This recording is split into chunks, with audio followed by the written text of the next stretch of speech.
Assalamualaikum warahmatullahi wabarakatuh. Mari klik subscribe di channel ini dan aktifkan tanda loncengnya untuk mendapatkan update pemberitahuan di video berikutnya.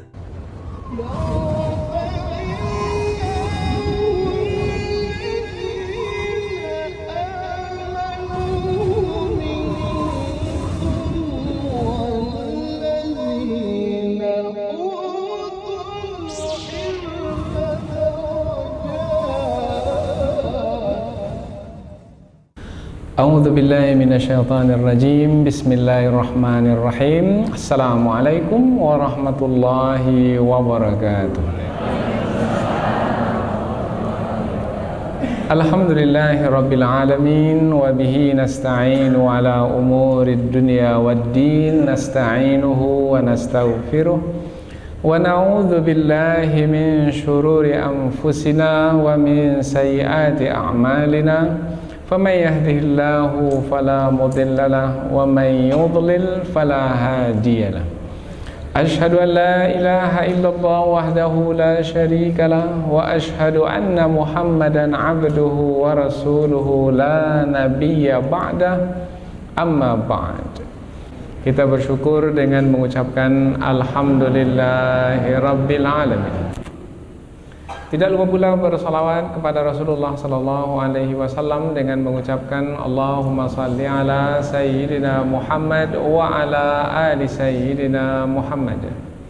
Dan bersalam kepada Rasulullah dengan mengucapkan Assalamu alayka ya Rasulullah. Alhamdulillah kita dapat kembali meneruskan pengajian tafsir ayat-ayat suci Al-Quran yang insyaAllah kita akan teruskan kepada ayat yang ke-50 dan 51 dari surah Ali Imran, yaitu masih lagi menerangkan tentang kisah Nabi Isa alaihi salam. Nabi Isa adalah nabi yang dilahirkan oleh ibundanya Maryam melalui kelahiran yang sangat istimewa sekali, yaitu kelahiran dengan perkataan Allah, bi kalimatin minhu, dengan perkataan Allah, yaitu perkataan kun, jadilah, maka jadilah Nabi Isa alaihi salam. Nah, dua ayat yang akan kita pelajari ini adalah menerangkan tentang Nabi Isa yang diutus kepada Bani Israel sebagai Rasul, menjelaskan bahwasanya kandungan atau isi dari dakwah yang disampaikan oleh Nabi Isa kepada Bani Israel adalah mentauhidkan Allah Subhanahu wa taala. Tidak ada di dalam dakwah Nabi Isa itu menyekutukan Allah, tidak ada. Menetapkan Allah itu dua, menetapkan Allah itu tiga, tidak ada. Di dalam dakwah Nabi Isa adalah mengesahkan Allah Subhanahu wa taala. Jadi dari mana datang penyekutuan Allah? Datang adalah dari orang-orang yang datang kemudian yang merusak akidah atau keimanan yang murni yang ada pada masa para nabi terdahulu, termasuk pada masa Nabi Isa alaihi salam. Kita sebut pada masa para nabi terdahulu adalah pada masa Nabi Isa menyampaikan akidah tauhid. Pada masa Nabi Zakaria menyampaikan akidah tauhid. Pada masa Nabi Musa alaihissalam menyampaikan akidah tauhid. Jadi apabila belakangan, yaitu setelah Nabi Isa diangkat ke langit, kemudian ada yang menyekutukan Allah Subhanahu wa taala, sudah kepercayaan yang syirik, penyekutuan terhadap Allah, maka itu adalah datang dari manusia-manusia yang tidak bertanggung jawab, mengaku sebagai pengikut Nabi Isa, tetapi sebenarnya bukan pengikut Nabi Isa, tapi pengkhianat kepercayaan yang dimiliki oleh Nabi Isa alaihi salam. Nah, Allah Subhanahu wa taala menerangkan dengan sangat terang dan jelas sekali kepada Rasulullah sallallahu alaihi wasallam untuk disampaikan kembali kepada manusia supaya manusia menjadi insaf. Insaf maknanya mengetahui yang benar itu benar, sehingga tidak lagi mengetahui yang batil, yang sesat. Sehingga ada hujjah ditetapkan ke atas mereka, dalil yang kuat telah diterangkan kepada mereka, maka terpulanglah kepada mereka mau mengikutinya atau tidak. Mereka mau mengikutinya, maka selamatlah mereka, selamat hidup di dunia ini dan selamat pula nanti hidup di akhirat. Karena hidup di dunia ini sebenarnya adalah untuk beribadah kepada Allah, yaitu dengan mentauhidkan Allah di dalam beribadah kepadanya. Allah Subhanahu wa taala berfirman, a'udzubillahi minasyaitonirrajim, wa musaddiqan lima baina yadayya minat taurah wa liuhilla lakum ba'dalladzi hurrima 'alaikum wa ji'tukum bi ayatin mir rabbikum fattaqullaha wa ati'un innallaha rabbi wa rabbukum fa'buduh hadza siratum mustaqim. Allah berfirman, wa musaddiqan, dan membenarkan. Maknanya, karena ayat ini adalah lanjutan ayat sebelumnya, dan aku datang kepadamu wahai Bani Israel, adalah membenarkan. Lima baina yadayya, membenarkan terhadap apa-apa yang telah datang sebelumku, minat Taurah, dari kitab suci Taurat. Kitab suci Taurat, kitab suci yang diturunkan kepada Nabi Musa alaihissalam, jauh sebelum Nabi Isa alaihissalam. Wali uhilla lakum, dan untuk menghalalkan bagimu, ba'dallazi, sebahagian yang hurrima alaikum, diharamkan ke atasmu. Jadi ada yang diharamkan pada masa Nabi Musa dahulu, kemudian dihalalkan pada masa Nabi Isa alaihissalam. Apa saja yang dihalalkan kembali, nanti kita akan terangkan dalam tafsir. Waji'tukum, dan aku datang kepadamu, bi ayatin mir rabbikum, dengan mukjizat, yaitu sebagai tanda kekuasaan Allah dari Tuhanmu. Fattaqullah, maka bertakwalah kepada Allah, wa ati'un, dan taatilah aku. Aku di sini adalah Nabi Isa alaihissalam, karena ini adalah perkataan Nabi Isa kepada Bani Israel. Innallaha rabbi wa rabbukum, sesungguhnya Allah adalah Tuhanku dan Tuhanmu. Fa'buduh, maka beribadahlah kepadanya. Ini masih lagi perkataan Nabi Isa kepada Bani Israel. Hadza siratum mustaqim, ini jalan yang lurus. Kita ulang dari awal. Dan aku datang kepadamu wahai Bani Israel untuk membenarkan terhadap apa-apa yang telah turun lebih dahulu dariku, yaitu berupa kitab suci Taurat. Dan aku menghalalkan, dan untuk aku datang kepadamu ini untuk menghalalkan bagimu sebahagian dari yang telah diharamkan ke atasmu. Dan aku datang kepadamu dengan tanda kekuasaan atau mukjizat dari Tuhanmu, maka bertakwalah kepada Allah dan taatilah aku. Sesungguhnya Allah Tuhanmu dan Tuhanku, maka beribadahlah kepadanya. Ini jalan yang lurus. Jadi dari dua ayat ini nampak jelas bahwasanya kandungan dakwah Nabi Isa alaihissalam adalah sama seperti yang terdapat di dalam dakwah Nabi Musa alaihissalam.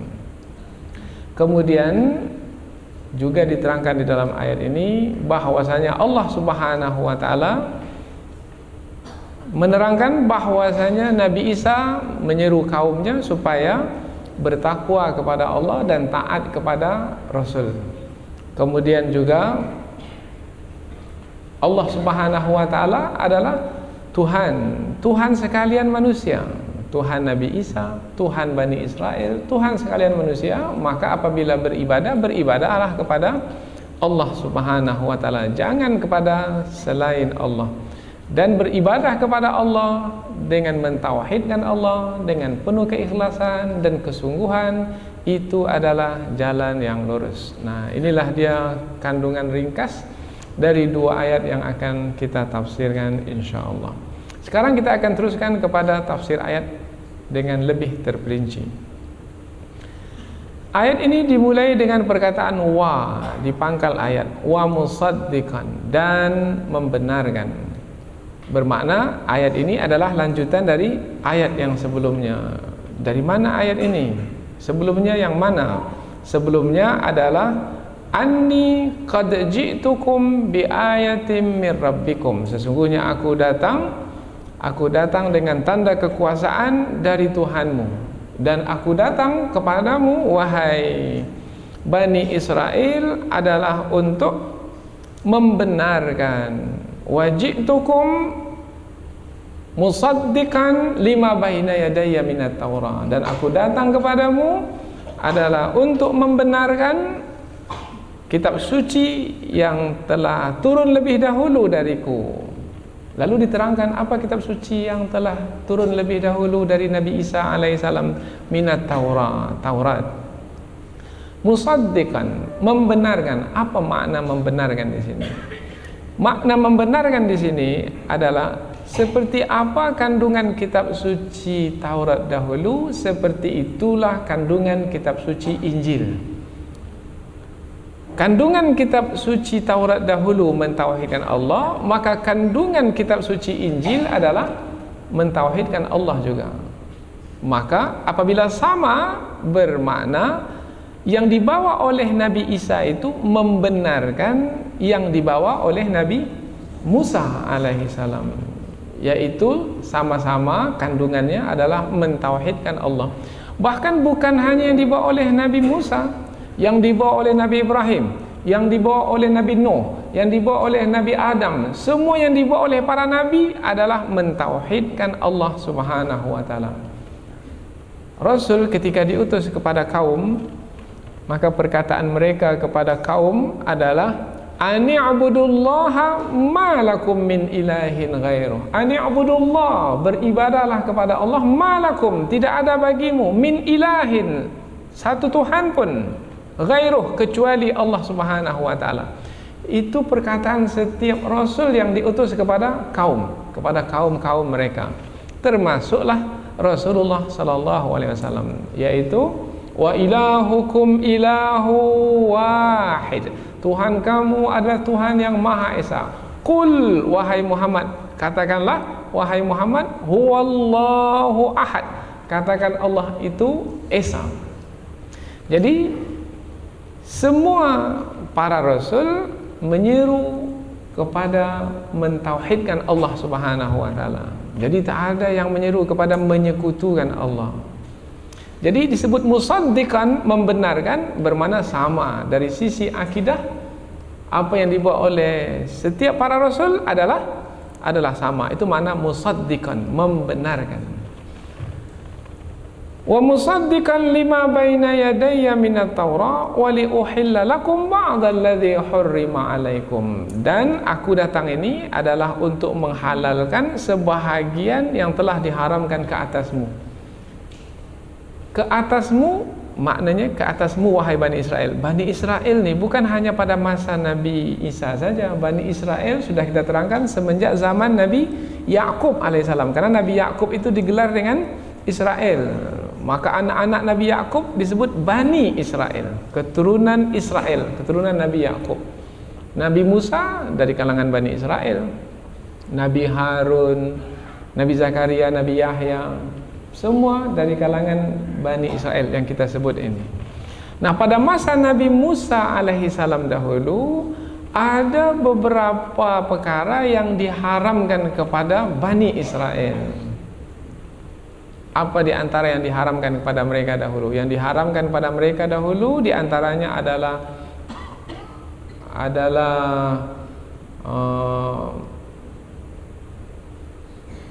daging unta diharamkan. Kemudian lemak dari kerbau, lemak dari kambing, lemak-lemak yang ada di dagingnya itu diharamkan. Kecuali lemak yang ada di punggung kerbau dan kambing, atau lemak-lemak yang ada di usus besarnya, atau lemak-lemak yang yang bergantung atau yang melekat di tulang. Nah, lemak-lemak di situ dihalalkan. Tapi lemak yang biasa diharamkan. Itu adalah di antara yang diharamkan pada masa Nabi Musa alaihi salam dahulu. Nah, pada masa Nabi Isa alaihi salam yang diharamkan dahulu itu dihalalkan kembali. Ini makna ayat wali uhilla lakum, dan untuk menghalalkan bagimu ba'dalladzi hurrima alaikum, sebahagian yang diharamkan ke atasmu Bani Israel yang hidup pada masa Nabi Musa alaihi salam dahulu. Kalau disebut pengharaman itu berkaitan dengan makanan, bermakna ini tidak ada kaitan dengan akidah. Ini tidak ada kaitan dengan keimanan. Nah, dalam perkara keimanan sudah kita sebut tadi, sama. Tidak ada perubahan. Yang ada perubahan bukan dalam perkara keimanan. Yang ada perubahan adalah dalam perkara hukum-hukum, yaitu seperti hukum makanan. Nah, hukum-hukum ini disebut juga dengan istilah syariat. Nah, masing-masing kaum itu memiliki syariat-syariat tersendiri. Pada masa Nabi Musa ada pula syariatnya. Pada masa Nabi Isa ada pula syariatnya. Pada masa Nabi Muhammad pun ada pula syariatnya. Jadi syariat kaum-kaum itu berbeda-beda dari zaman ke zaman. Tetapi kepercayaan, keimanan adalah sama, yaitu sama-sama mentauhidkan Allah. Ini perlu difahami. Jadi ada yang sama pada setiap Rasul, ada yang berbeza. Yang bersama adalah akidah, yang berbeda adalah hukum-hukum. Tidak semua hukum, sebahagian saja. Wali uhilla lakum, dan supaya aku menghalalkan. Aku di sinilah Nabi Isa alaihissalam. Apakah Nabi Isa yang menghalalkan? Di tangan siapa menghalalkan dan mengharamkan sesuatu? Di tangan Allah Subhanahu wa taala. Maka mesti difahami perkataan Nabi Isa ini ketika mengatakan untuk aku menghalalkan. Nah, untuk aku menghalalkan, Nabi Isa itu menghalalkan dengan wahyu dari sisi Allah Subhanahu wa taala. Karena Nabi itu tidaklah menyampaikan sesuatu melainkan adalah wahyu yang diwahyukan kepadanya. Jadi bukan dari diri Nabi itu sendiri. Tidak ada kuasa menghalalkan ataupun mengharamkan di tangan manusia, tidak ada. Kuasa menghalalkan dan mengharamkan hanya di tangan Allah Subhanahu wa taala. Jadi ketika disebut dalam ayat ini, dan supaya aku menghalalkan bagimu sebahagian yang diharamkan ke atasmu, maknanya aku menghalalkan dengan wahyu dari sisi Allah Subhanahu wa taala. Berikutnya lagi, apabila Allah menghalalkan sesuatu, pasti ada hikmah di sebalik penghalalannya. Apa hikmahnya? Biasa selalu kita sebut setiap yang Allah halalkan pasti baik, dan setiap yang Allah haramkan pasti buruk. Maka hikmahnya adalah, hikmah di sebalik penghalalan pengharaman adalah untuk menjaga kebaikan bagi manusia, untuk menjauhkan manusia dari perkara yang buruk. Tetapi sebenarnya tidak hanya itu hikmah di sebalik penghalalan dan pengharaman. Apa sebab? Sebab perkara-perkara yang diharamkan kepada Bani Israel dahulu bukanlah perkara yang buruk, perkara yang baik yang diharamkan. Daging unta, baik atau buruk? Baik. Tapi diharamkan. Lemak dari kerbau dan kambing, baik atau buruk? Baik. Tapi diharamkan kepada Bani Israel dahulu pada masa Nabi Musa alaihissalam.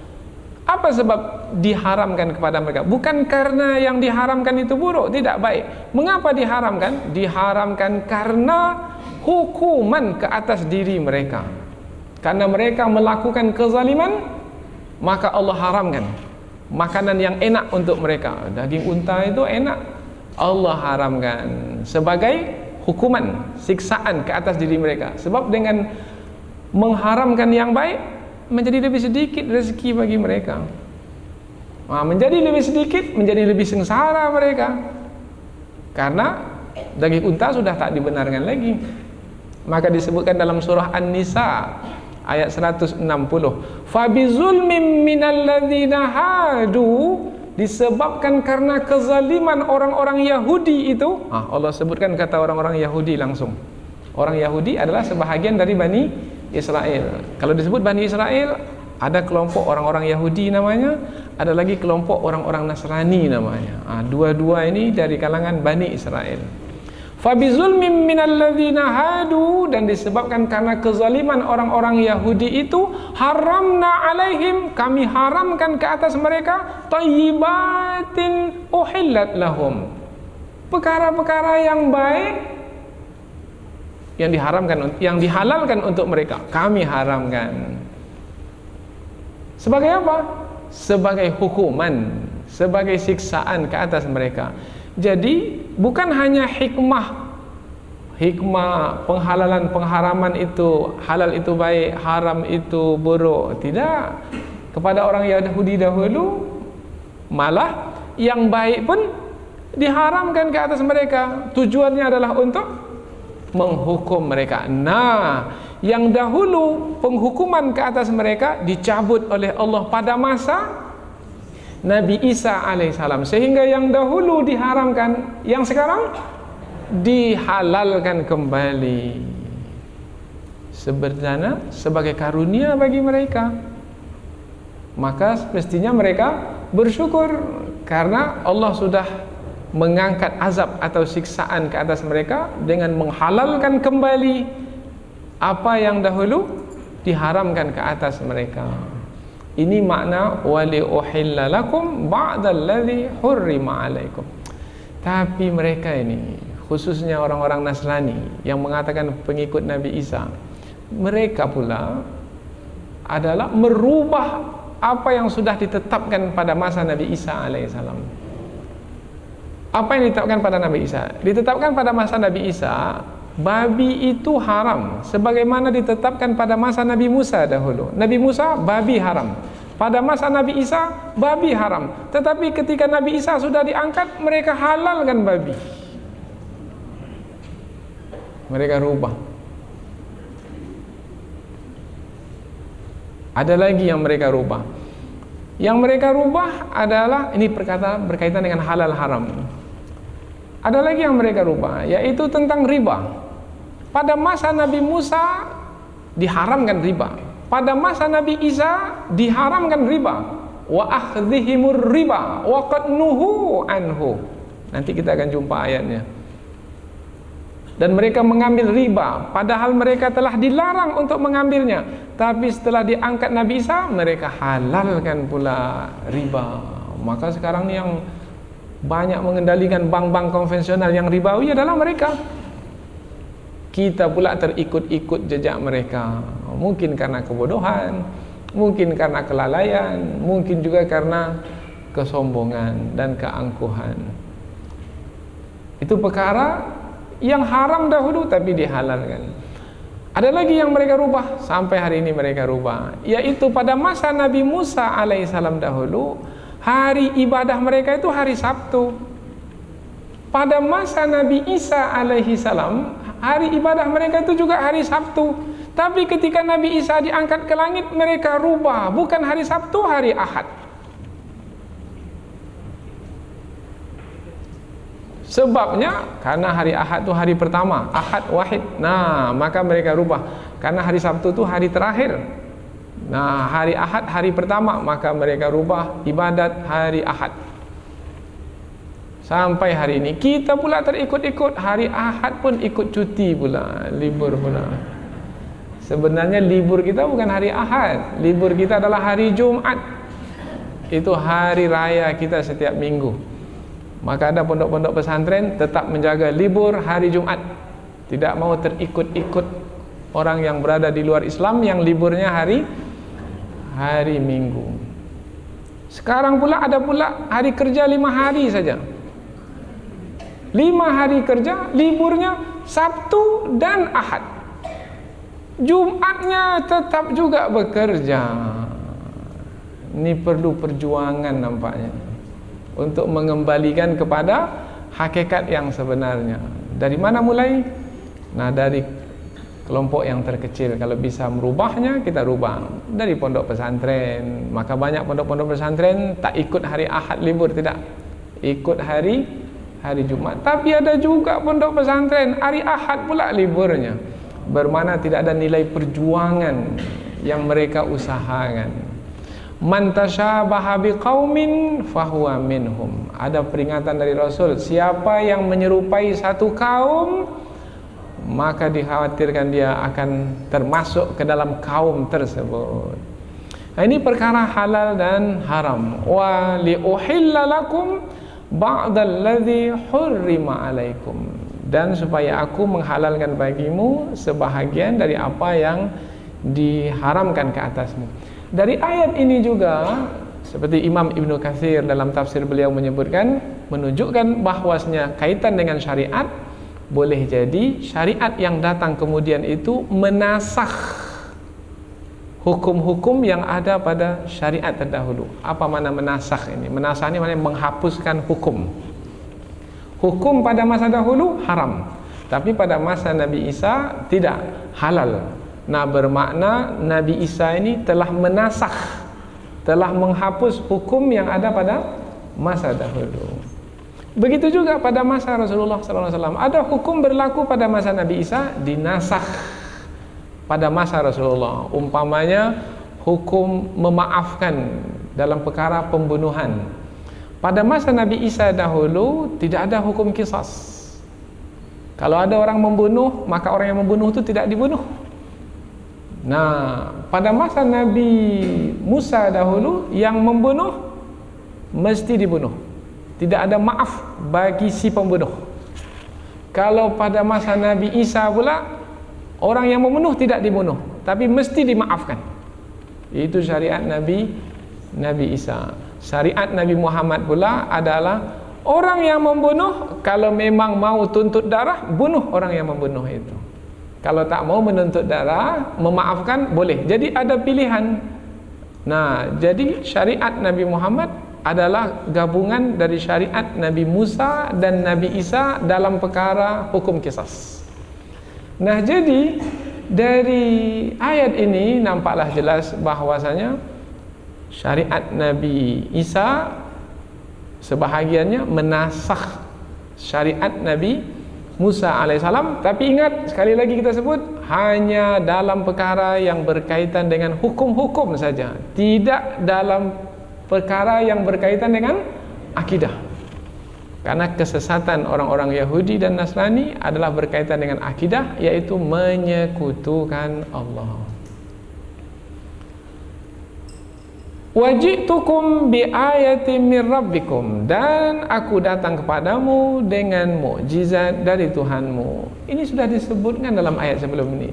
Diulang sekali lagi di sini. Untuk apa diulang? Maka ulama tafsir pun menjelaskan, diulang di sini ini adalah untuk mengingatkan Bani Israel bahwasanya memanglah Nabi Isa itu adalah seorang rasul. Bukti kerasulannya itu dia mukjizat yang Allah turunkan kepadanya.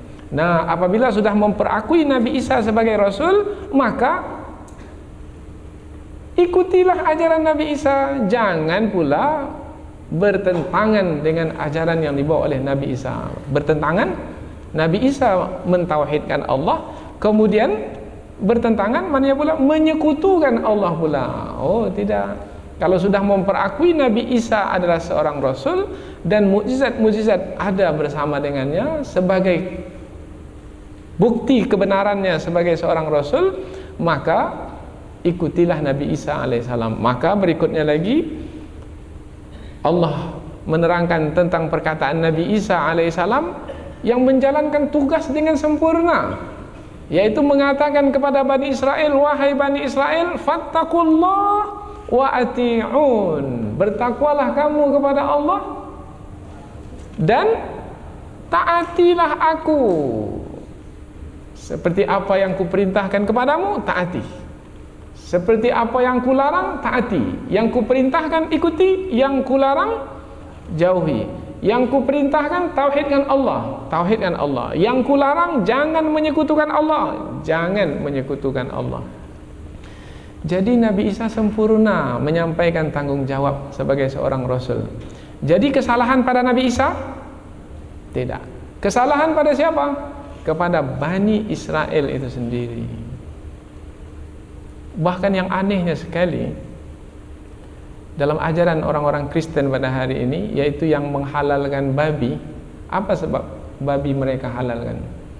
Sebab babi mereka halalkan, padahal kita dah sebut tadi, babi haram dalam syariat Nabi Musa, babi haram dalam syariat Nabi Isa. Mengapa mereka halalkan sekarang? Sampai ditulis banyak pula merata-rata sekarang ini, BPK, BPK, BPK. Bukan Badan Pemeriksa Keuangan, bukan. Padahal yang diharamkan. Mestinya keji. Membaca tulisan seperti itu mestinya keji kita. Apa sebab? Sebab diharamkan pada masa Nabi Musa, diharamkan pada masa Nabi Isa.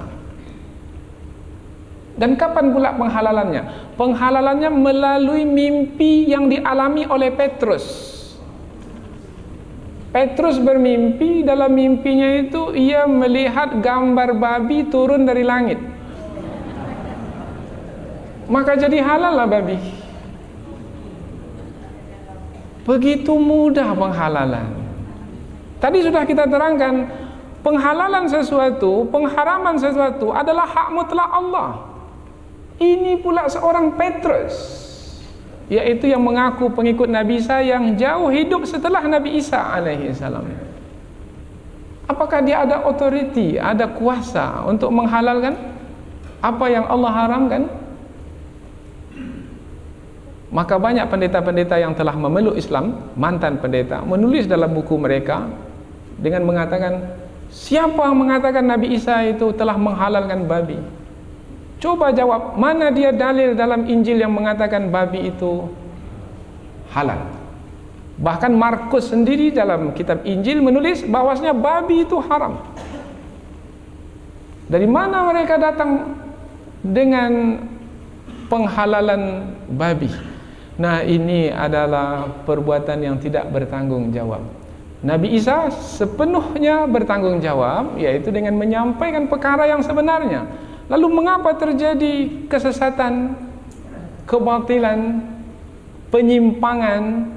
Adalah terjadi disebabkan karena mengaku pengikut Nabi Isa tetapi sebenarnya bukan pengikut Nabi Isa. Maka kita sebut tadi bukan pengikut Nabi Isa, pengkhianat Nabi Isa alaihissalam. Lain yang Nabi Isa ajarkan, lain pula yang mereka amalkan. Kita katakan ini bukan untuk mengkeji, tidak, bukan untuk menghinakan, menjatuhkan, tidak. Ini adalah fakta keilmuan. Kalau mau membantahnya, silakan bantah. Tapi tak ada siapa yang mampu membantah. Apa sebab? Sebab tidak ada keilmuan yang cukup untuk membantah. Maka apabila diajak berdebat, tak akan mungkin mau berdebat. Karena kalah terus dalam berdebat. Karena perdebatan mesti dengan keilmuan, bukan dengan emosi. Tak boleh dengan emosi. Karena berdebat itu masing-masing mengeluarkan hujah masing-masing. Hujah lawan hujah. Nah, hujah di atas dasar ilmu, alasan lawan alasan. Alasan di atas ilmu akan mengalahkan alasan disebabkan karena kebohongan dan dusta. Maka umat Islam mestinya berbangga dengan kebenaran yang ada pada mereka. Dan satu lagi, tidak cukup berbangga saja, sampaikan kebenaran tersebut sehingga mereka menjadi sadar dari kesilapan mereka, sehingga mereka kembali ke pangkal jalan dan mengikuti jalan yang lurus. Nanti ada ayat berikutnya, Nabi Isa mengatakan, hadza siratum mustaqim, ini dia jalan yang lurus. Tidak di atas jalan ini bermakna dia telah menyimpang, tersesat jauh. Maka tugas kita sekarang ini mesti kita ambil peran untuk membetulkan keadaan ini. Tapi kita biarkan saja BPK terbuka di mana-mana. Dahulu mereka masih sembunyi-sembunyi, tapi sekarang sudah berani-berani. Dan kita pula macam buat tak tahu saya. Karena memang kita tak sensitif dengan perkara itu. Karena tidak ada nilai perjuangan pada diri kita. Karena kita tidak dekat dengan ayat Al-Quran yang kita bahas ini. Mungkin kita pun baru sekarang mendengar ayat Al-Quran yang dibahaskan. Akhirnya mana mungkin kita akan sensitif. Sensitif maknanya peka terhadap perkara ini. Ini perkara yang diharamkan sepanjang masa. Bagaimana kita pada hari ini membenarkannya begitu saja? Mana hati nurani kita yang memihak kepada kebenaran? Itu hak asasi manusia, Ustaz. Inilah dia patung berhala yang sekarang sedang ditegakkan oleh manusia yang sesat, yaitu atas nama hak asasi manusia. Apakah Rasulullah datang dahulu melanggar hak-hak asasi kafir Quraisy? Tidak. Untuk menyelamatkan kafir Quraisy tersebut, mengeluarkan mereka dari kegelapan untuk masuk ke cahaya, kegelapan kebatilan untuk masuk ke cahaya kebenaran, dan memang perlu perjuangan. Inilah perjuangan kita pada hari ini. Fattaqullah, maka takutlah kepada Allah. Ini seruan Nabi Isa kepada Bani Israel. Takutlah kamu kepada Allah, wahai Bani Israel. Takut kepada Allah, takutlah kamu kepada murka Allah. Kapan Allah itu murka? Apabila perintahnya tidak diikuti, larangannya tidak dijauhi. Allah pun murka. Bagaimana Allah itu murka? Menggempakan bumi. Bukan hanya menggempakan, mungkin membalikkan bumi ini, menurunkan hujan lebat, menenggelamkan bumi ini, atau mungkin entah apa lagi, murka Allah Subhanahu wa taala. Semestinya fattaqullah, bertakwalah kepada Allah, membuat kita menjadi takut untuk melakukan kesilapan, kesalahan. Kesalahan yang paling besar adalah kemusyrikan, menyekutukan Allah. Inna syirka la zulmun azim. Sesungguhnya syirik adalah kezaliman yang paling besar. Kita ini diciptakan untuk beribadah kepada Allah. Ibadah pula tak dipersembahkan kepada Allah, dipersembahkan kepada manusia, kepada Nabi Isa. Nabi Isa bukanlah yang berhak untuk menerima ibadah dari manusia lainnya. Nabi Isa adalah seorang Rasul yang menyeru manusia lain, fattaqullah, wahai manusia takutlah kepada Allah, bukan fattakuni, tidak. Bertakwalah kamu kepadaku, bukan itu perkataan Nabi Isa. Bertakwalah kamu kepada Allah dan taatlah kepadaku. Nah, taat kepadaku karena perintahku itu perintah Allah juga, laranganku itu larangan Allah juga, karena aku ini sebagai Rasul yang menyampaikan wahyu-wahyu Allah kepadamu, wahai Bani Israel. Begitu terang pesan atau dakwah Nabi Isa. Kita saja yang mengaburkan mata kita pada hari ini, sehingga tak nampak terangnya dakwah Nabi Isa. Apa sebab kabur mata kita? Mungkin karena ilmu kita yang tak cukup. Bulan purnama sudah terbit di malam hari. Semua orang mengakui bulan purnama terbit. Oh, bulan purnama terbit, terang benderang alam semesta. Kita pula mengatakan, mana ada bulan purnama? Orang semua mengatakan bulan purnama terbit, menerangi bumi. Kita pula mengatakan, mana ada bulan purnama? Rupanya mata kita yang bertaik rupanya, yang ada kotoran sehingga menutupi pandangan. Maka buanglah kotoran tersebut. Apa kotoran yang melekat pada hati orang-orang yang masih lagi tenggelam dalam kesesatan? Yaitu kotoran tersebut adalah kedengkian. Dengki kepada kebenaran. Angkatlah kedengkian, maka akan nampaklah kebenaran. Selanjutnya, seruan Nabi Isa kepada Bani Israel adalah innallaha rabbi wa rabbukum. Sesungguhnya Allah, wahai Bani Israel, adalah Tuhanku dan Tuhanmu. Disebut kata Rabb di sini, Tuhan, Rabb. Kalau Allah disebut sebagai Rabb, maka maknanya adalah Allah sebagai pencipta, Allah sebagai pengatur, Allah sebagai pelindung atau pemelihara. Yang menciptakanku, wahai Bani Israel, adalah Allah. Yang menciptakanmu, wahai Bani Israel, adalah Allah. Maka Allah adalah Tuhanku dan Tuhanmu. Yang mengaturku, Allah. Yang mengaturmu, Allah. Yang melindungiku, Allah. Yang melindungimu, Allah. Maka sembahlah Allah. Jangan pula kamu menyembahku, karena aku ini bukan pencipta. Begitu terang dakwah Nabi Isa. Maka judul kita itu kita sebut dakwah Nabi Isa alaihissalam. Begitu terangnya. Sesungguhnya Allah adalah Tuhanku dan Tuhanmu, Tuhan semua manusia. Maka lain dari Allah bukan Tuhan. Lain dari Allah adalah ciptaan manusia. Semua manusia adalah ciptaan Allah. Kalau ciptaan Allah maka tidak layak untuk dijadikan Tuhan, tidak layak untuk disembah. Innallaha rabbi wa rabbukum, sesungguhnya Allah adalah Tuhanku dan Tuhanmu. Fa'buduh, maka beribadahlah kepadanya. Makna beribadahlah, maknanya tunduk dan patuhlah kepadanya. Nya siapa? Nya Allah. Karena Tuhan yang sebenarnya adalah Allah Subhanahu wa taala. Beribadah, tunduk dan patuh. Kalau disebut kata tunduk dan patuh, cepat ingat. Kalau ada tunduk dan patuh disebut, maka kaitannya di sana ada perintah, di sana ada larangan. Tunduk dan patuh kepada perintah, mengikuti perintah tersebut.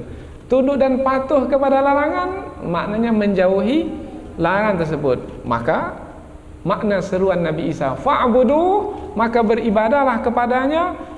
Perintah-perintah Allah yang diikuti, larangan-larangan Allah yang dijauhi. Tidak ada yang berhak memerintah kecuali Allah. Tidak ada yang berhak melarang kecuali Allah. Kalau di atas ini, maka selesai masalah kita. Banyak masalah pada hari ini disebabkan karena di sana ada juga yang memerintah selain Allah yang memerintah. Di sana ada juga yang melarang selain Allah yang melarang. Kalau memerintah sesuai dengan perintah Allah tak ada masalah, karena sebenarnya adalah meneruskan perintah Allah. Tapi yang malangnya memerintah yang perintah tersebut bertentangan dengan perintah Allah. Allah mengatakan haram, dia halalkan. Allah mengatakan haram, dia halalkan. Allah mengatakan halal, dia haramkan. Itu namanya menyalahi perintah Allah Subhanahu wa taala. Manusia tidak berhak untuk menghalalkan ataupun mengharamkan. Fa'budu, maka beribadahlah kepada Allah, tunduk dan patuhlah kepada Allah, perintah Allah ikuti, larangan Allah jauhi, dan itulah dia agama. Agama itu di dalamnya perintah larangan, perintah larangan, perintah larangan. Nah, ini dia hadza siratum mustaqim. Ini dia jalan yang lurus. Karena agama itu perintah larangan, perintah dalam larangan, maka agama itu disebut sebagai jalan yang lurus yang menghantarkan ke tujuan. Buat ni, buat ni, buat ni. Jangan buat ni, jangan buat, jangan buat ni. Nah, dengan mengikuti perintah dan larangan tersebut, sampailah nanti ke tujuan dengan selamat. Maka perintah larangan atau agama itu disebut juga sebagai jalan yang lurus. Apa mana jalan? Jalan itu adalah yang menyampaikan ke tujuan. Itu mana jalan? Kalau putus jalan, tak sampai ke tujuan. Nah, tujuan kita adalah ridha Allah Subhanahu wa taala. Atau sederhanakan lagi, tujuan kita adalah surga. Tapi untuk sampai ke surga perlu jalan. Mana dia jalan menuju surga? Agama. Yang di dalam agama tersebut ada perintah, ada larangan. Nah, ikuti perintah-perintah, jauhi larangan-larangan, sampai ke surga. Perintah tak diikuti, larangan pula yang dibuat, sampai ke surga? Tidak, tersesat ke tempat satu lagi. Mana tempat satu lagi? Karena dua saja, kalau tak sampai ke surga maka akan sampai di tempat satu lagi. Tempat satu lagi neraka. Kemudian Allah sebut jalan yang lurus ini adalah jalan yang agung. Dari mana kata agung itu didapatkan? Karena dalam ayat ini Allah tidak menggunakan alif lam. Di surah Al-Fatihah Allah menggunakan alif lam. Ihdinas siratal mustaqim. Pakai alif lam. Ihdinas siratal mustaqim. Tunjukilah kami jalan yang lurus. Dalam ayat ini tak pula menggunakan alif lam. Hadza siratum mustaqim.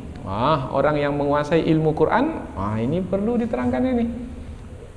Kalau Allah tidak menggunakan alif lam di sini, maknanya nakirah Ini adalah lita'zim, untuk mengagungkan jalan yang lurus tersebut. Jalan yang lurus itu adalah agama Islam, agama para nabi, agama Nabi Isa, jalan yang lurus. Agama Nabi Musa, jalan yang lurus. Agama Nabi Ibrahim, jalan yang lurus. Agama Nabi Muhammad, jalan yang lurus. Ihdinas siratal mustaqim. Mengapa agama itu disebut juga sebagai jalan yang lurus? Apa makna jalan yang lurus? Jalan sudah kita terangkan tadi, yaitu yang menyampaikan ke tujuan. Tidak beragama tak akan sampai ke tujuan.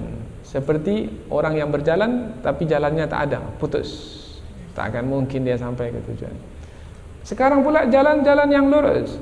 Jalan yang lurus, jalan yang paling pendek untuk sampai ke tujuan. Dan satu lagi, jalan yang lurus, jalan yang paling mudah untuk sampai ke tujuan. Mana yang lebih mudah untuk menjalaninya? Jalan lurus atau jalan bengkok-bengkok? Jalan lurus. Maka agama Islam itu adalah jalan yang lurus, jalan yang mudah, jalan yang senang, jalan yang paling cepat untuk menyampaikan ke tujuan. Jalan yang bengkok-bengkok, jalan bengkok-bengkok itu pergi ke manusia dulu, nanti manusia pergi lagi ke manusia lain. Nah, akhirnya tersesat. Umpamanya manusia pergi meminta pertolongan bukan langsung kepada Allah. Kalau langsung kepada Allah, jalan yang lurus. Ini minta ke dukun, dukun pula minta ke jin, jin pula minta ke datuk jin, iblis. Kemudian iblis itu pula tak punya kuasa apa-apa. La haula wala quwata illa billah. Semua kekuatan dari sisi Allah. Fabi izzatika la ughwiyannahum ajma'in. Itu perkataan iblis. Ya Allah, dengan keperkasaanmu aku akan sesatkan manusia itu. Jadi iblis bukan dengan keperkasaannya menyesatkan manusia, dengan meminta keperkasaan dari Allah. Sekarang pula kita dilarang, diharamkan untuk meminta kepada selain Allah. Iyyaka na'budu wa iyyaka nasta'in. Hanya kepada Engkau kami beribadah dan hanya kepada Engkau kami mohon pertolongan. Ini dia jalan yang lurus, jalan yang mudah, jalan yang senang, jalan yang singkat.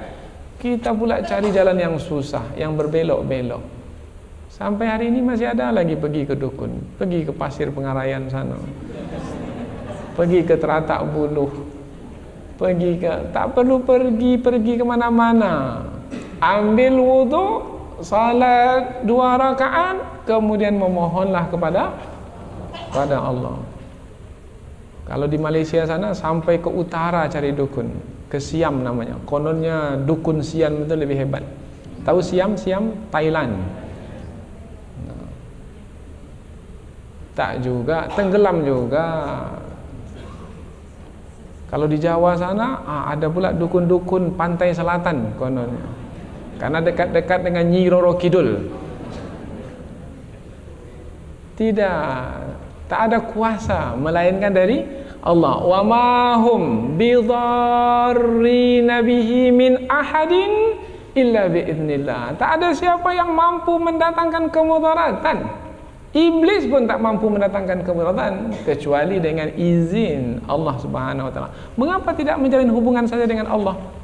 Apabila menjalin hubungan dengan Allah, Allah izinkan berlaku. Allah tak izinkan, tak akan berlaku. Allah pula tak akan menyia-nyiakan hamba yang sudah memohon pertolongan kepadanya, yang memohon perlindungan kepadanya. Dalam Al-Quran, illa ibadaka minhumul mukhlasin. Iblis sendiri mengatakan, kalau hamba-hambamu yang telah engkau berikan keikhlasan kepada mereka, saya tak mampu untuk memperdayanya ya Allah. Lihat, ini dia jalan yang lurus. Maka wahai orang-orang yang mengatakan pengikut Nabi Isa alaihissalam, kalau meminta dihapuskan dosa, langsung saja minta kepada Allah. Mengapa melalui perantara Nabi Isa pula lagi? Karena ada yang melalui perantara Nabi Isa. Ini dengan darah Nabi Isa, ini dengan daging Nabi Isa, maka terhapuslah dosa. Tak perlu melalui seperti itu. Minta saja pengampunan dosa kepada Allah. Karena dalam tradisi kepercayaan Kristen, kalau seseorang itu mau dihapuskan dosanya, dia akan menyampaikan apa saja kesalahannya kepada pendeta. Nanti pendeta akan mengatakan, di depan kamu ada minuman anggur, di depan kamu ada roti. Minuman anggur itu adalah darah Isa, dan roti itu adalah daging Isa. Sudah kamu makan? Sudah kamu minum? Sudah, dosamu diampuni. Itu adalah bentuk penghapusan dosa.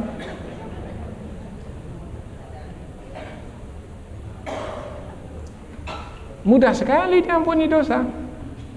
Tidak, penghapusan dosa berkaitan dengan kesungguhan seorang yang berdosa itu, dan Allah Maha tahu tentang orang yang berdosa. Adakah dia betul-betul menyesali kesalahan yang telah dia lakukan? Adakah dia betul-betul sekarang ini akan memperbaiki diri? Adakah dia tebus kesalahannya itu dengan melakukan kebaikan pada masa yang akan datang? Itu adalah pengukur dosa diampuni. Tidak ada penyesalan, tidak ada keinginan untuk memperbaiki diri, untuk menebus kesalahan dengan kebaikan, maka dosa tidak akan diampuni. Penentunya adalah lebih nampak, lebih terang, lebih jelas. Nah, itulah dia jalan yang lurus. Hadza siratum mustaqim. Ini dia jalan yang lurus. Disebut jalan yang menyampaikan ketujuan, disebut lurus karena inilah jalan yang paling singkat, paling senang, paling mudah untuk sampai ke tujuan. Nah, inilah dia dakwah Nabi Isa alaihissalam, yaitu dakwah tauhid. Di dalamnya sangat terang sekali menyeru supaya mentauhidkan Allah Subhanahu wa taala. Dan kalau masih juga lagi menyimpang setelah perkara ini terang, maka sungguh ia adalah suatu malapetaka. Apabila berlaku pada diri keluarga kita, jelas ia adalah satu malapetaka. Karena pada hari ini kita dengar ada di antara umat Islam yang murtad kepada agama yang tidak ada kebenaran sedikit pun di dalamnya. Ini adalah malapetaka besar. Lalu siapa yang akan bertanggung jawab? Kita yang bertanggung jawab. Bagaimana caranya? Sampaikan ilmu ini. Maka Allah setelah surah Al-Baqarah menerangkan surah Ali Imran yang isinya adalah menguatkan akidah. Keselamatan kita di kehidupan selepas kematian adalah bergantung kepada kehidupan kita sekarang ini. Pesan Allah, wala tamutunna illa wa antum muslimun. Janganlah kamu mati melainkan kamu dalam keadaan beragama Islam. Karena agama Islam bukan agama Nabi Muhammad, adalah agama semua para nabi. Inilah dia agama yang benar, inilah dia jalan yang lurus. Mudah-mudahan Allah wafatkan kita di atas jalan yang lurus ini. Subhanakallahumma bihamdika asyhadu an la ilaha illa anta wa astaghfiruka wa atubu ilaihi. Wassalamualaikum warahmatullahi wabarakatuh.